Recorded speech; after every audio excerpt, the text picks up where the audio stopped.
Welcome to Suduthanni. இன்னைக்கு நம்ம வீடியோவில் ஒரு 2 minutes ரெசிபியை தான் பார்க்க போகிறோம். பேச்சுலர்ஸ் கூட இது ட்ரை பண்ணலாம். அவசரத்துக்கு செம்மையாக கை கொடுக்கும். ஒரு சூப்பரான கருவேப்பிலை பூண்டு கறி எப்படி பண்ணுறதுன்னு பார்க்கலாம். ரொம்ப குவிக்காக தயிர்லேயே நம்ம பண்ண போகிறோம். கிட்டத்தட்ட மோர் குழம்பு மாதிரி செம்மையாக இருக்கும். இதோட இன்க்ரீடியன்ஸை நான் டிஸ்கிரிப்ஷன் பாக்ஸில் கொடுக்குறேன். இப்போ வாங்க சேர்ந்து சமைக்கலாம்.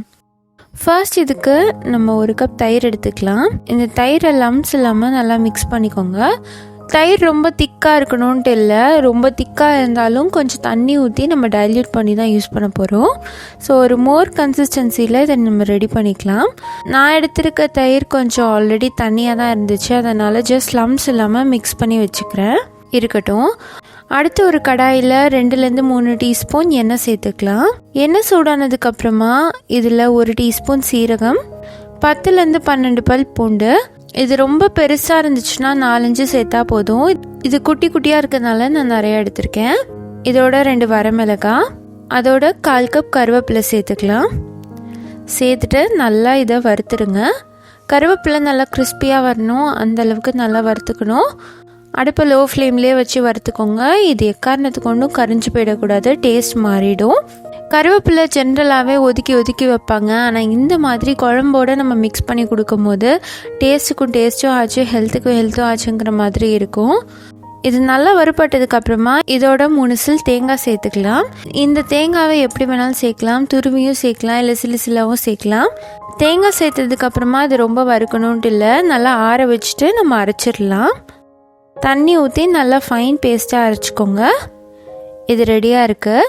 இப்போ இதை நம்ம மிக்ஸ் பண்ணி வச்சுருக்க அந்த தயிரில் சேர்த்துடலாம். அதோட 1/2 டீஸ்பூன் உப்பும் சேர்த்துக்கிறேன். சேர்த்துட்டு நல்லா மிக்ஸ் பண்ணி விட்டுருங்க. நல்லா இது ரெடி ஆகிடுச்சு. இதை ஹீட் பண்ணணுன்ட்டுலாம் இல்லை, சூப்பராக இருக்கும். இப்போ அடுத்து நம்ம தாளிப்பு செஞ்சிடலாம்.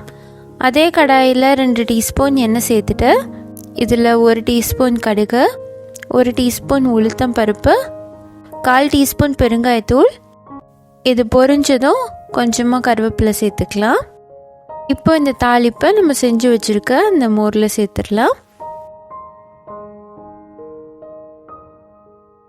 நம்மளோட சூப்பரான பூண்டு கருவேப்பிலை கறி ரெடி ஆகிடுச்சு. சாதத்தோட அட்டகாசமாக இருக்கும். காய் கூட நறுக்க நேரம் இல்லை அப்படின்னா இதை நீங்கள் சூப்பர் ஈஸியாக பண்ணிடலாம். இதை நீங்கள் பண்ணிவிட்டு அப்பளம் லைட்டாக ஏதோ ஒரு துவையல் வச்சு கூட நீங்கள் சாப்பிட்றலாம், அவ்வளோ டேஸ்ட்டாக இருக்கும்.